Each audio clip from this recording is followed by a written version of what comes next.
Coming up on the I'm a Car Chick podcast with guest April Rain. I heard that you're going to be speaking at an upcoming conference. Well, being is that I think you know some of the people there. I have a session that's, it's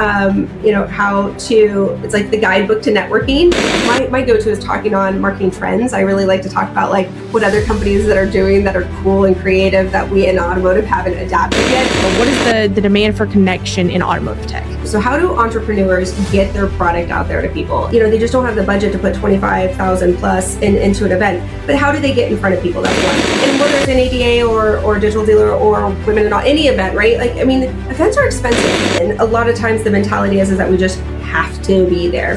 Having different companies that attend an ADA and different events, and so I can get sometimes a snapshot of having 2 to 3 companies at the same event, and they can walk away with these different experiences. Revving up the auto industry, one conversation at a time. Featuring industry leaders, auto experts, and trailblazers. We are bringing you unfiltered interviews highlighting the voices all around the industry. Let's cut through the noise. Join us. Let's light it up together. Hosted by Shasta Haddock. This is I'm a Car Chick podcast. We're back with another episode of the I'm a Car Chick podcast. I hope you know by now, my name is Shasta. If not, if this is your first time here, hi, I'm Shasta. I'm the host. And I spend a lot of time getting to talk to a lot of wonderful people in the industry. And this interview, I cannot tell you how long overdue this is, at least 6 months. But I really had to hone in with this guest, and I think you're really going to like them. So without further ado, I am going to bring to the stage the founder and chief magic officer of Digital Rain, Inc., April Rain. Hi, April. Hello, Shasta, you're right. We've been back and forth for a while, so I'm super excited to be on this with you. I think we all just had to get past NADA. You had ATI at NADA plus everything else, and it's one of those things that we just have to get over that hurdle to continue with the regular part of life. So I'm so glad we're finally making this happen. Definitely. Anybody outside of in automotive doesn't understand what the hall in ADA is. And so it runs our lives from, December, January through. And then I feel come mid-February, we can actually start pivoting and looking at the rest of the year. So yeah. And breathing. And then you've got till October, November until you're planning for the next NADA. So all over again. 9 months of freedom. I would love for you to do a little bit of an intro. Tell us a little bit about you, kind of what your history is. And you've got 25 years in this business, and that's a lot. So tell us a little bit about your experience and how you ended up here. Well, at 25 years, obviously I started as a newborn. So that's how that math works. Walked straight out on the showroom floor. No, thank you. So Digital Rain is a B2B marketing agency, primarily in the automotive space, but we have a number of clients outside of automotive. My heart and passion is in automotive. I got my start early on at an agency in Minneapolis, being their head of digital advertising called Cuneo and Car Soup, which allowed me to work with a lot of car dealers intimately in the Minneapolis area. And then when I branched out, started Digital Rain, which first started out as just obviously just a play on my name.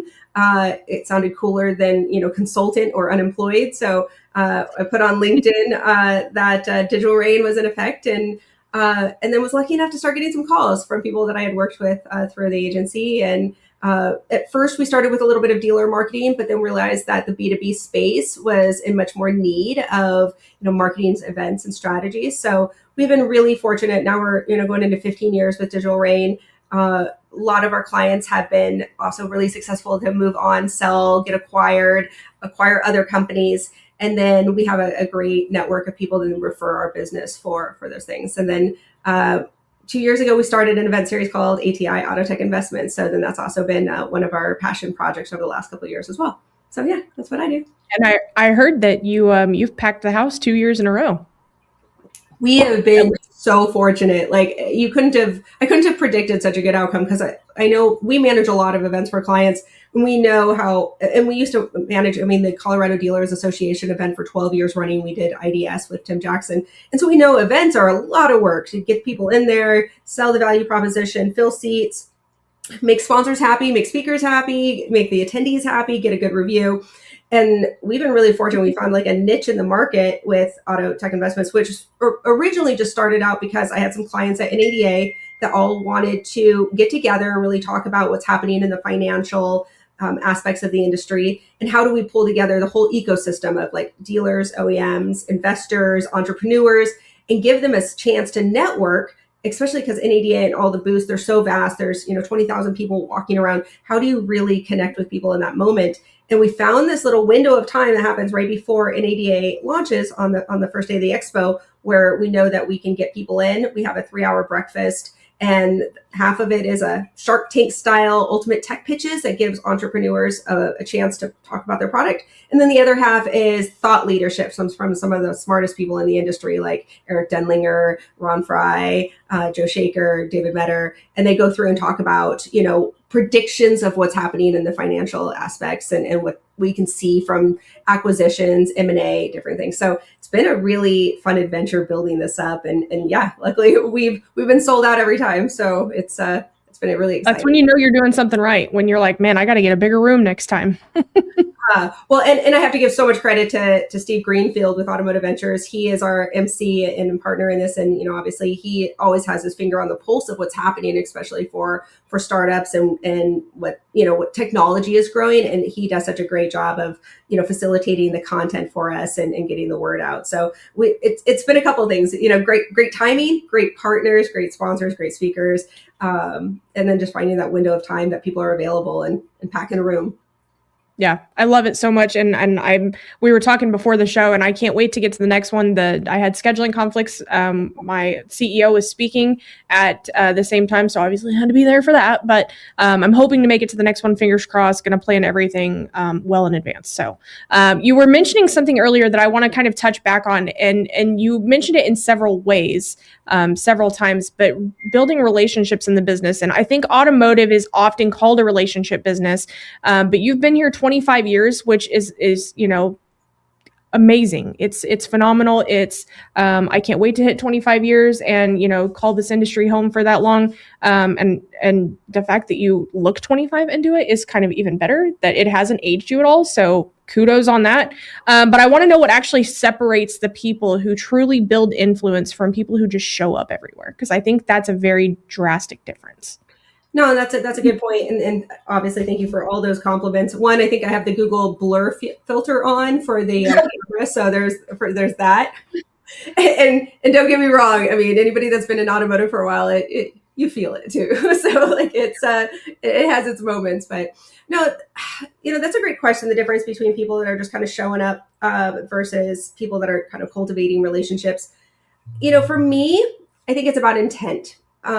What you're trying to get out of it. So, early on, if I just went around and trying to push my agenda and my objective onto different people and just went around and been like, here, know me, talk to me, like buy me, like it's forced. And like when we were talking even about like, does something feel transactional? Like you're just going there and just doing nothing, but just like, I don't want to be a walking infomercial where you're just like, hey, buy my ShamWow, it really takes one listening to people and Sorry, I don't understand. Oh, my phone doesn't. Siri was listening. Siri, she's like, I get you, Siri. But no, it's about listening to people and I'm trying to understand where they're coming from, understanding their product, understanding what they need, and then like how you can be of value to them.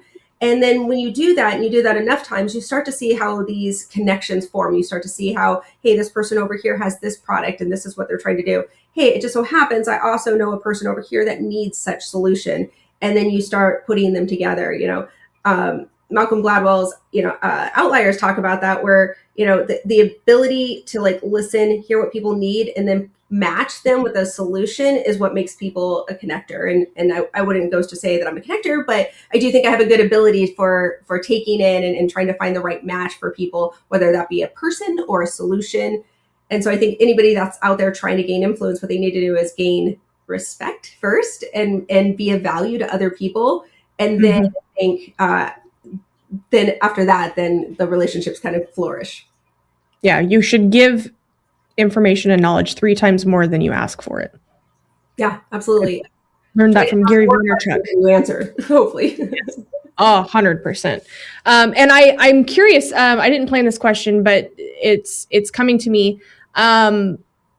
When people are out there talking about what they do who they are, what's problem their product solves, how frequently do you find that people try to use the biggest words possible to make it sound impressive as hell, and then we find out like, okay, none of that actually meant anything. You just used a whole bunch of really big words together to make it sound like you're something and you're not. I mean, that's Did you know that there's a monthly newsletter where you can keep in touch with everything the I'm a Car Chick podcast is up to? There is. Check out the show notes below, and you can also follow us on all social media and stay in tune with whatever we're up to. isn't that the ChatGPT trap right now, right? When you're like, hey, write this content for me, and it writes you a book, and you're like, okay, nobody's going to read that. That you just went too far. I really needed to give me the 2-sentence version of what you just did. Yeah, no, I mean, I think that's about back to intent and being effective and really trying to think through. I think as a person that personally probably has some different various levels of ADHD, I constantly try to preach the less is more. I mean, I'm also Italian, so my less and more also sometimes comes out in like exaggerated hand motions and talking too much. However, I know in the back of my mind, I go, people are busy. People do not have time to read. People do not have time to listen to your 30-minute demo. People do not have time to try to digest your 500-page website. You know, people just make things easy. Try to show them what you're about in as few words as possible. Try to make your value proposition as easy for them to comprehend. And the whole less is more. I mean, that's hard. That really is. I mean, one of the things that, I work on with companies is like their elevator pitch. Like, how quickly and efficiently can you talk about what you do, why it matters, how you do it, and why they should care, and how effortlessly can that come off your tongue of like, who am I right for?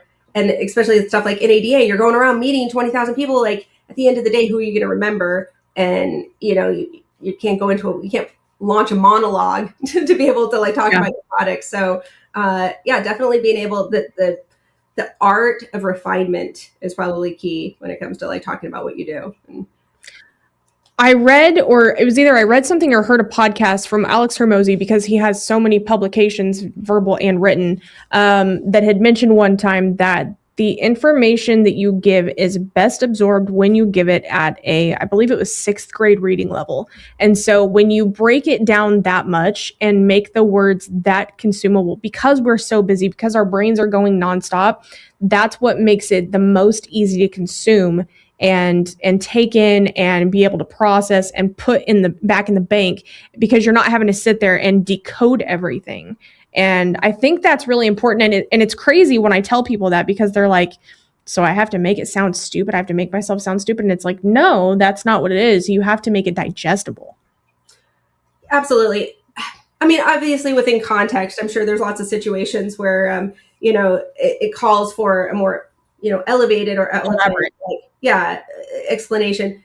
I think it's also about making it absorbed by like what it means to that person. So take like Simon Sinek's why. The why is more important than the what, right? So like it doesn't even necessarily have to be how you're dumbing it down or even how simplistic or even you're making it. How quickly can you make the connection between what you do and what they need and like why that matters, And so if you can get to the why quicker, then I think it's just like less, brain damage or minutia that people have to like sort through to try to understand what you do and how that applies. Yeah. So 100%.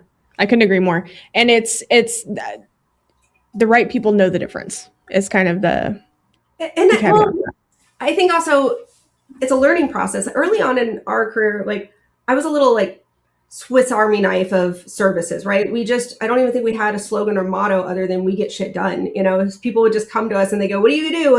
And for the longest time, one of my favorite compliments was, April, you have the best reputation for nobody knowing what you do. Because people would be like, April, you're great. April Rain, she's the best. What does she do? I don't know. I'm not quite sure. And it took us because we couldn't just do everything. That's not a solution. How do you articulate that? How do you say, yeah, we can build your website. Yeah, we can help with your event. So we did have to fine tune and really try to get into we can't service everybody. We are automotive B2B agency that specializes in events, and we had to narrow down and start saying, there's certain things that like we can't own that anymore. We can't be the expert in that. And it's really hard to communicate. So sometimes narrowing down is just also for your own sanity and being able to like, easily. So that when people are out in the space and they go, hey, we need somebody to manage our trade show booth at NADA. Oh, you know what? Digital Rain does that. Like it can be much more simplified. If you try to do everything, it makes it really hard to show that you're an expert in anything. So being really condensed about what you're an expert at makes it easier for somebody to say, oh, hey, you know what? I need a great CRM provider. Go to so-and-so. I need a great website provider. Go to so-and-so. I need a new AI architect. Go to so-and-so. So it makes it easier for you to make those connections if you understand like what people are an expert in. Yeah. And I'm sorry I derailed us, but I'm glad you brought us back to NADA and events, because that actually is the next question I wanted to answer. We see a lot of companies come to NADA and spend astronomical amounts of money. What separates companies that actually win at conferences like NADA from the ones that just show up? No, that's a great question. And whether it's NADA or Digital Dealer or Women in any event, right? Like, I mean, events are expensive. If you look at the line item for events to any other marketing, obviously there's, the buckets of website and email and social, but as a line item, events are very expensive. And a lot of times the mentality is that we just have to be there. One, I've been really fortunate over the last, 15 years of having different companies that attend an ADA and different events. And so I can get sometimes a snapshot of like having 2 to 3 companies at the same event, and they can walk away with these different experiences. So one will say, oh my God, we nailed it. Great leads, great sales, closed the business. This was amazing. We were slammed the whole time. And then I have another client that's like, yeah, this event sucked. There was no buyers here. There was nobody here. Like, and so I had to really start looking at like the why, like what was the difference between these 2 different companies' experience, and how do we create a formula that it can be a little bit more bulletproof. I mean, there's times that we can't do anything about, storms or this and that, but the things that you do have control over are, one, planning. I think a lot of people just figure like, okay, well, I just show up and I, set up my booth and I just stand there and people will come and we'll do business. No, there's a lot that goes into the planning and being prepared. Everything from how good and effective are your demos? People are busy. Like we said, how quickly could you, do Q&A, rapport build, show your demo? How good are your elevator pitches? How quickly can you tell people what you do? Who did you send? Did you send your like insanely smart but introverted product people? Or did you send your, very outgoing, engaging, fun, bubbly salespeople? What was your marketing campaign leading up to it? Did you give people any kind of value proposition as to why they should stop by your booth? And even stuff like trinkets matter. People still like stuff. I mean, there's everything from, prizes and giveaways and hooks and different things to talk about and giving an exchange. And then how reliable is your training once they're there to make sure that the information's captured, fed into the CRM. And then lastly, the follow-up, right? Like, sometimes people leave one and they just automatically start focusing on another one, but you probably did not close 100% of the people that walked into your booth. Some are going to close over the next 1 to 3 months. Some might just go into your prospecting system, because a lot of times the people that attend an ADA one year attend the next, so they should be in your marketing bucket to start getting ahead of them next year to invite them. But yeah, all these components, everything, look, feel, value propositions, demos, your handouts, your swag, all of these things carefully crafted and given focus and not just thrown out at the last minute. And that strategy takes a lot of work and time to do right. And people that just think that they can spend the money and show up usually are the ones that are most disappointed, which is so unfortunate because it is such an expensive piece of their pie. I know some people in ADA takes up 70% of their overall marketing or events budget for the year. And so it's another reason why startups have such a hard time. I mean, you can't step foot into an ADA for less than $25,000. So for a startup, that's an even bigger haul to be able to do that. Mm-hmm. So no, it's definitely in planning and strategy. 100%. And I think you covered almost everything I would have said. The only piece I want to add to that is schedule demos ahead of time, because once you get there, your schedule is, it's a bidding war for other people. And so if you can have something locked in before you get there, do it. And get a map of the event space so that you're not running late or you're like, I thought I knew where this was. Right. Where you're going. we do a lot of little tricks of like, we put together some guides. I usually even do a custom Google My Map of where things are at in relationships. We plan out little things of like, what's the easiest place to go have an impromptu coffee? Like if you're like, hey, you run into somebody, so we know, hey, here's 3 coffee places within walking distance of the venue. You're 100% right about scheduling. We actually did a 3-part series in Auto Success magazine that's right aimed toward the dealer. How do dealers make events successful, right? Because a lot of times dealers get to go and sometimes the dealer principal's like, great, did I just pay for a 3-day vacation to send my BDC manager to this event? And so we did a series of like how dealers can make the most out of their time and how you hold people accountable. That's the other piece is, having expectations on each person. If it's business development, do they have meetings with other vendors, whether at your booth, at the other booths? At the end of it, was there any kind of roll up of like, here's the conversations I had, here's next steps, here's what we're doing. If it's sales, here's how many people we scheduled, here's how many showed up, here's how many demos we did, here's what happened, the outcome. And then for dealers, they get there and it's like Disneyland, right? It's like everything's going and there's a lot of distractions. And so how do you make even your time valuable and what kind of schedule can you keep? But the planning piece of it and the time log, I mean, even for you, like you were doing nonstop podcasts, right? But I know you booked those ahead of time because I saw the communications. And if anybody's ever tried to just show up at NADA and go, I'm going to get some content, it usually falls flat because you're like, now everybody's busy. Like you weren't on their agenda. They weren't set to be at your booth at Authenticom to do the podcast at X time. So I'm sure you've kind of elevated how your planning goes over the years because I heard you were nonstop. I heard you didn't even have time to eat at times. Robin was shoving food in my face. Like I had like a 15-minute window between interviews, and she went and got me a burger. And then someone would walk up, and I would be talking to them, and she's like, bite every few seconds. And I'm like, okay, quit yelling at me. But yeah, no, last year I didn't have any time to eat at all. It was, that one was a little bit more of a shit show because of not only the storm, but there was supposed to be 2 of us and I was the only one that could go. And then, trying to keep track of all the other guests that did or did not make it or adding fill-ins. And so it was a little bit more hectic last year. And I think knowing all of that, I planned better this year. I took that planning step and put it into motion, and it went so much more smooth this year. And I did 30 in 2 days, and it went, I'm going to say damn near effortlessly. And the ability to learn what works and then evolve on it. And I think that's been some of us, like we do little tiny things now that like leading up to it, like we have a little care kit at each booth. So that way, like, this episode is brought to you by SCP Agency, your one-stop shop for organic social media. Check them out by clicking the link in the show notes or visit scpagency.com.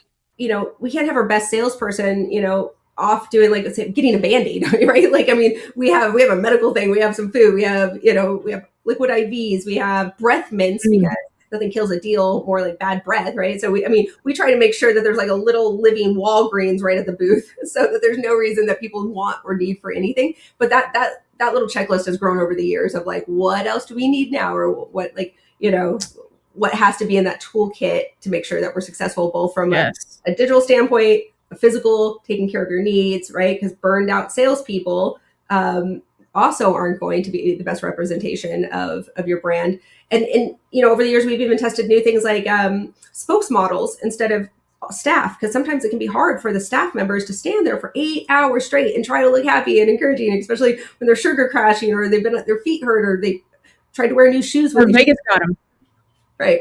And so we now hire spokesmodels, if nothing else, to be the greeters and say, hey, have you heard about, X? Like, let me get you a demo. And then they pair them with people because, hiring somebody that's their job just to stand there, and then, and you can swap those people out so that they can get a break and you have a more refreshed person as the face of your company. And a lot of time, we used to do it and have them branded a certain way. Now we brand them as an employee. We give them the same uniform and outfit, and it'll look like part of the team, and then, go from there. But we realized it's exhausting to try to be on your feet for 8 hours and just be a greeter for that period of time that you have to be able to maneuver. So it's funny. I heard about a company doing that this year for the first time. And now that you say that, I'm wondering if it was you behind them that did that.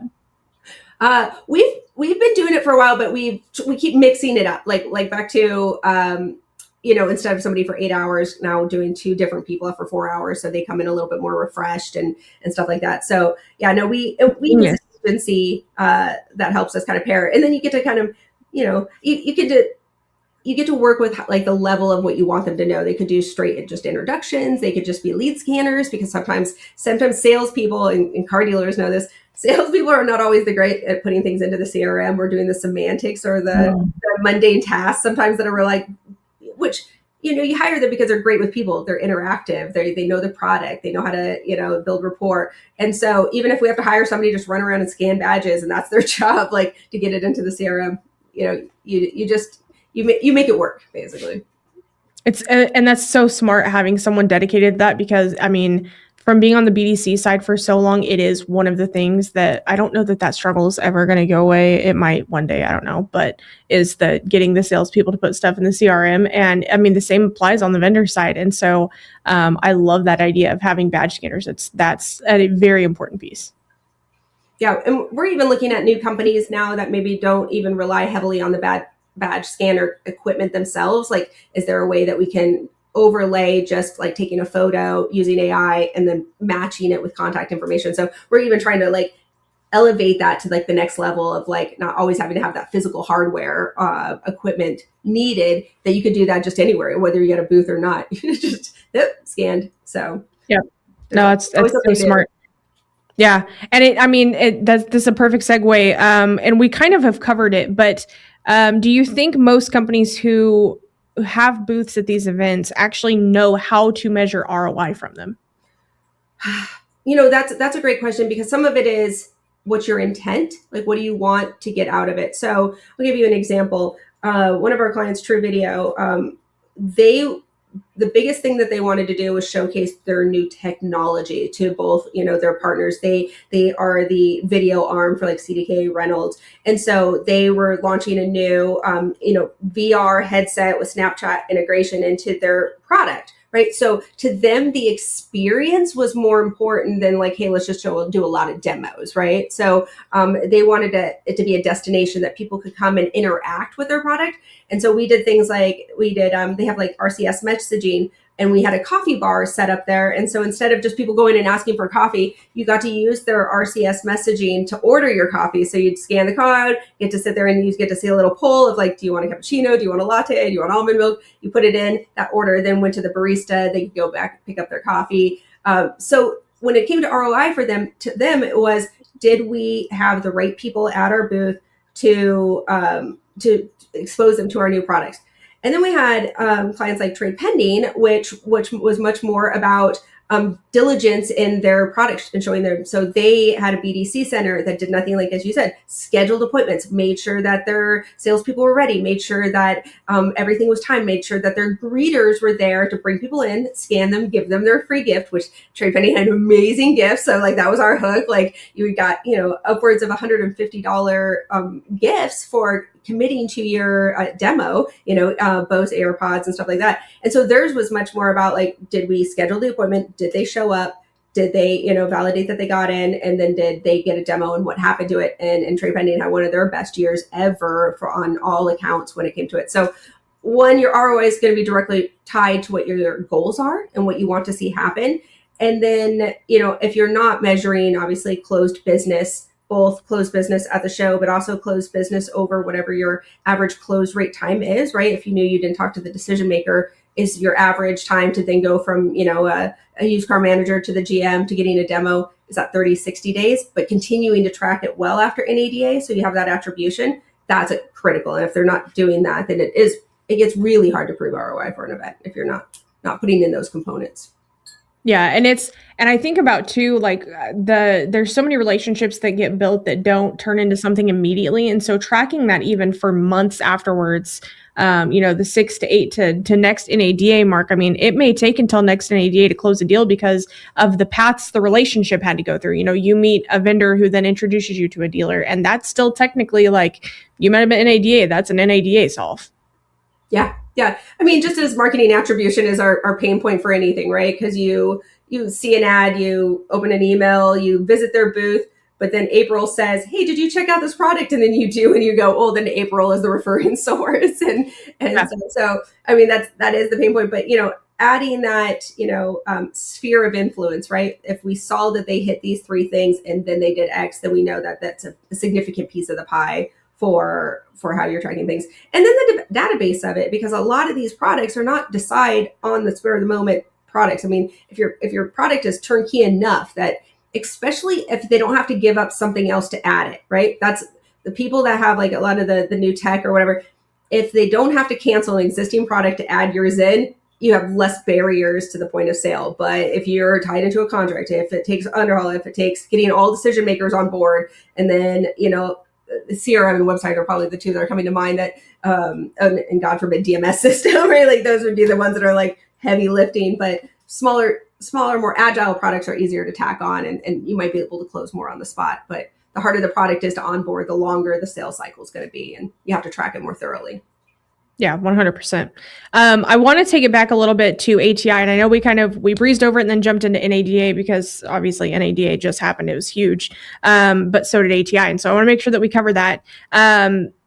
So you created ATI because you saw a dip in the market somewhere that we were needing these conversations about tech startups, needed a place where they could pitch new products, have a panel like you mentioned earlier, a Shark Tank panel, and just have a place where all these conversations are happening. And obviously you keep selling it out, which means there is a need. So what does that say about, the demand? Is it continuing to go up? Are you having to fight to get people registered? What is the demand for connection in automotive tech? Yeah. So I think back to one of the problems is back to the half of it was those startups, right? Entrepreneurs, and then events being so expensive. So how do entrepreneurs get their product out there to people? And so that's one barrier, right? You have, and I've met so many great startups in this vein of they just don't have the budget to put 25,000 plus into an event. But how do they get in front of people? That's one. Two, there's this whole other world or ecosystem that's happening within automotive that doesn't necessarily mean dealer vendor, right? So let's just take the investors relationship. So, there's investors looking for new opportunities, new tech. And nowadays, a lot of dealers are investors. So when we say this event was like for everybody, we mean that because, Steve Greenfield works with a number of large dealer groups, even like one of our clients, Joe Shaker, he owns a dealership. He has Shaker Automotive. He has True Video as the CEO. He's also an investor in automotive ventures funds, so he's all three roles there. So when he wants to go and see who should he be networking with, who should he be talking with, what new products are out there, what new integrations are possible, or let's talk about companies that are looking for active acquisitions, right? So there's it's like a dating app in a way, like who wants to be acquired, who's looking for people to acquire, right? And how do you put those people in the same room? And so how do you do that when, NADA is kind of set up for, booths and structure like that? Like investors don't need a booth, they need to have conversations. So we tried to figure out how do you facilitate the best way to get all the right people in the room. And like I said, we've been astonished that it's going so unbelievably well. Like it's, every year we move the needle and we get a bigger room.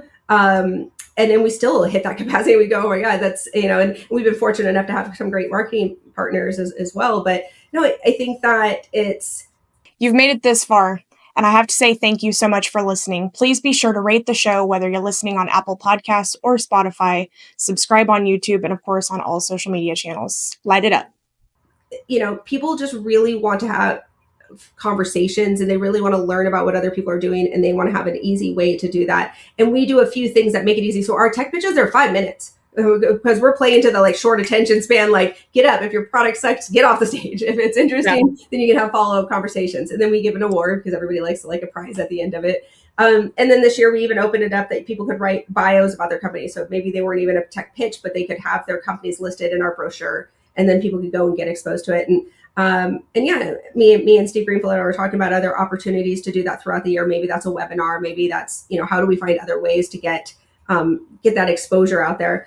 And then on top of that, we've been lucky enough that TD Securities has been our title sponsor every single time. And TD negotiates the buy sells for most of the automotive business that's happening out there. So it's really important for us to know, or for them to know, what companies are in play and they are the deal makers basically. So like having them on board, that room is filled with all the right people because they're going to see what TD is talking about. What does Eric Denlinger have to say about what's happening in an M&A? So people like lead in when he talks because he's got his finger on the pulse of what's happening. So yeah, I do think that more relationship driven events in general is I think what we need, not just from tech investment, but just how do you facilitate better conversations with people and get the right people in the room and scrutinize what does right people mean. Like we don't try to sell to people that it doesn't matter to. Like if this event's not right for you, like we don't try to market to those people. It's for people that have an interest in the financial ecosystem of automotive. And if that's you, you're in the room. If not, no worries. Yeah, no, and I love it. And I love that it keeps growing and that you guys are selling out. We were talking ahead of time and you said you had capacity for, was it 240 or 260? It was about 240 people. And we always know that events have no shows. That's like the given, right? And so it's always just a matter of calculating how many no shows, especially if you gift attendance, right? So a lot of our sponsors, they're given a pretty sizable amount that they can give to their own clients and dealers. So if something's gifted, then there's not a lot of skin in the game. So you always know there's going to be a drop off. And the night before ATI, I went and checked in and we were at 340. And so when I said, well, I know there's going to be a drop off, but what if there's not that? And so we had to shut the site down. We were like, well, we have some more room. We got a bigger room this year. This is great.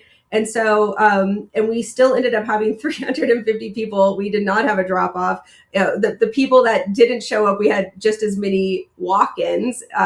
And so we had a standing room toward the end, but luckily since our breakfast was only a couple hours, it didn't put we pulled some extra seats out and stuff like that. But no, it was a packed room, and we always do it in a very convenient place. Like we were at the Fontainebleau, which is walking distance to the convention center. So the moment it ended, people could just walk over to the expo, and we just made it very easy and effortless. We know that if you try to take people out of their habits or you make it difficult, people don't want to do it. So as long as we can make it, high level, gorgeous venue. We had a private venue with all glass walls. It was stunning.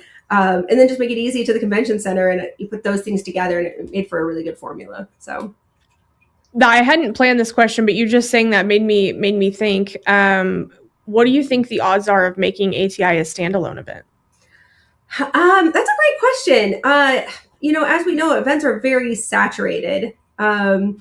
And so I think that there's a lot of capability that we could, and there's a lot of interest for it. I just want to, we're already, so many vendors are already, their budgets are divided already. I think that there's room for it. We just has to be really well done because once again, by the time you take people in ADAs, they're already in motion. They're already there, as a standalone event, you're now talking about a wholly different hall. And like I said, I've managed events for the last 15 years with, like I said, the Colorado Dealers Association. We do dealer advisory boards for clients where we would, plan very specific special events.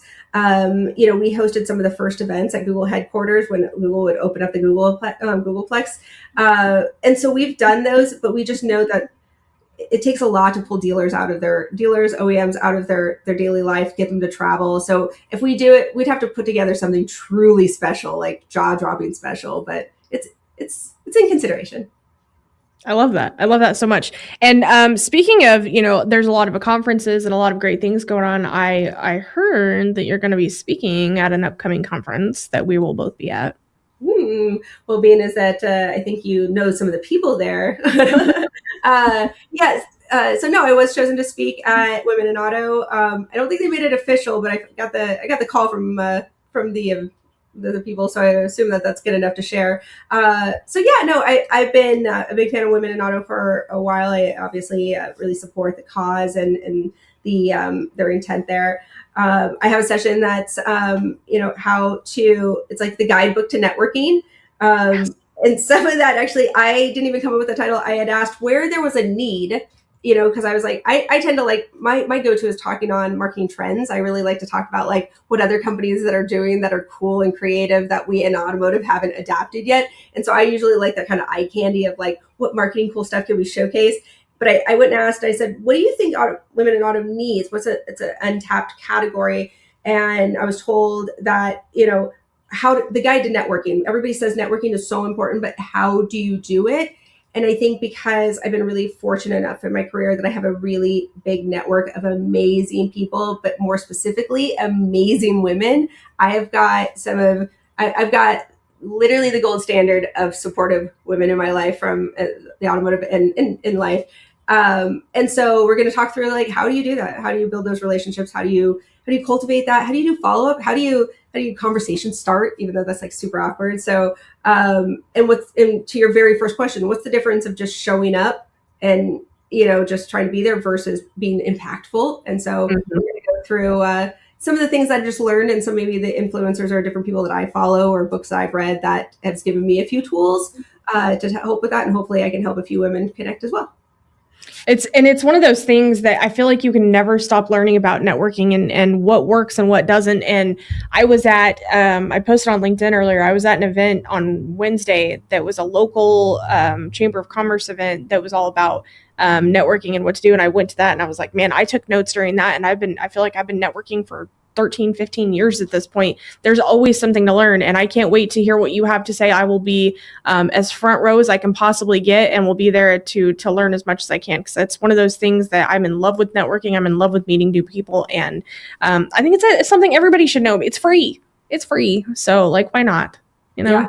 And the payoff is tenfold, right? So the people that I've met, whether that be I go to them for feedback or I go to them for advice or I go to them just because they have a different experience. I mean, and we were talking about how knowing powerful dealers in the space are so useful, because if I sometimes need a bullshit filter, I ask a really smart dealer, like, hey, what do you think of this product really? Like, is this actually something that is worth looking into? Or is this like kind of, are they full of shit? And dealers are great at filtering that out.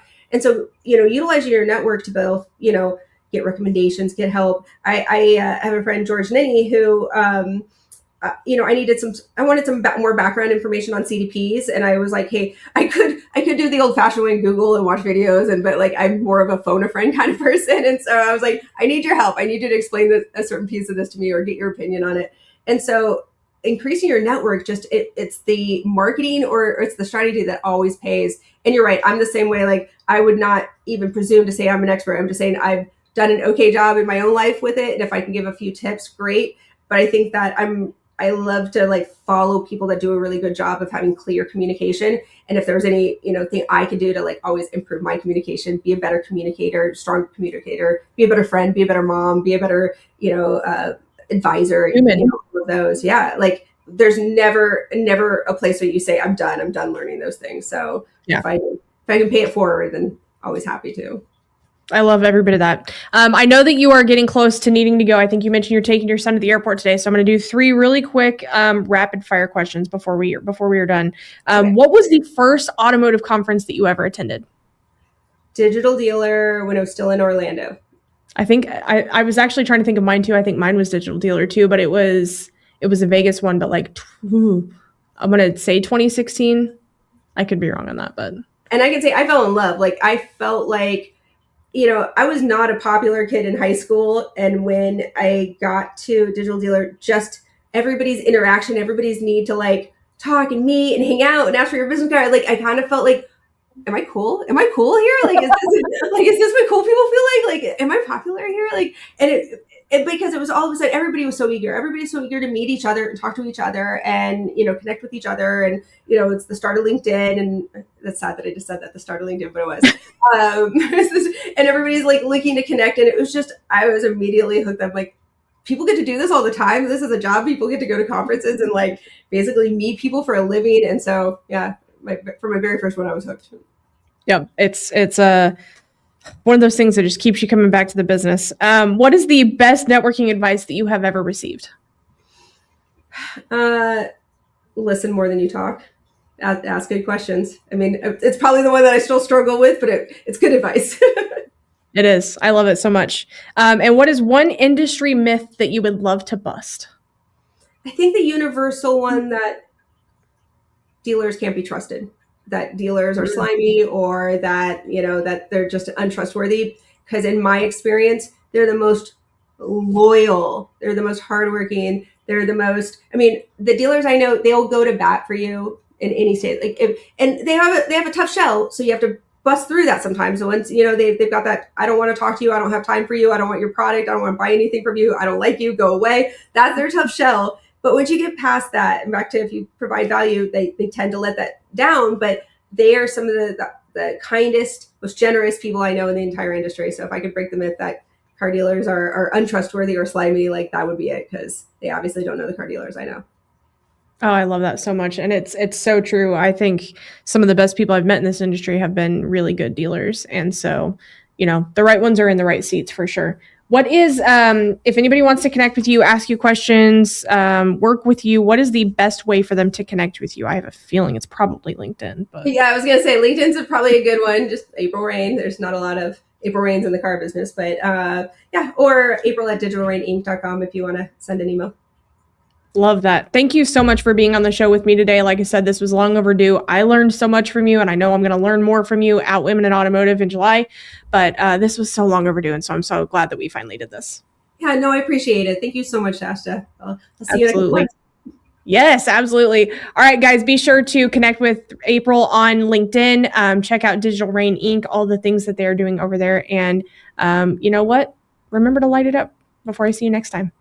Bye. Bye.